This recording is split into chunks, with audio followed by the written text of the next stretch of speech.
বিধানসভা নিৰ্বাচনত প্ৰাৰ্থীৰ চূড়ান্ত তালিকা সন্দৰ্ভত ৰাজ্যিক বিজেপিৰ সভাপতি দিলীপ শইকীয়াৰ মন্তব্য।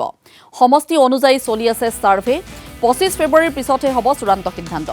126টা সমষ্টিতেই তৃণমূল পৰ্যায়ৰ কাৰ্যকৰ্তাৰ সৈতে পৰামৰ্শ লৈ আছে বিজেপিয়ে। সেয়েহে চূড়ান্ত প্ৰাৰ্থী তালিকা ঘোষণাৰ বাবে কিছু সময় হাতত ৰখা বুলি উল্লেখ কৰিছে সভাপতিগৰাকীয়ে।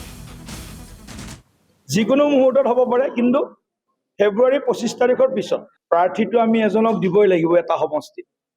কিন্তু নিৰ্বাচনত জিকা, নিৰ্বাচনৰ জয়ৰ কাৰণে সাজু হোৱা, ইয়াৰ যিমান পেৰামিটাৰ্ছ আছে, প্ৰতিটো পেৰামিটাৰ্ছত আমি যাতে আমাৰ ক'তো যাতে সুৰুঙা নাথাকে, ক'তো যাতে দুৰ্বলতা নাথাকে, ইয়াৰ কেইবাটাও আমি ইয়াৰ ভাগ কৰিছোঁ।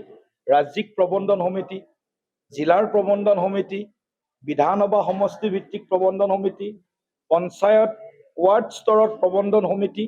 গতিকে আমাৰ বিভিন্ন যি ইলেকশ্যন মেনেজমেণ্ট কমিটি গঠন হৈছে, তেওঁলোকৰ কাম কাজবিলাক আমি তৃণমূল পৰ্যায়ত গ্ৰাছৰুট লেভেল আমি চলাই গৈ আছোঁ।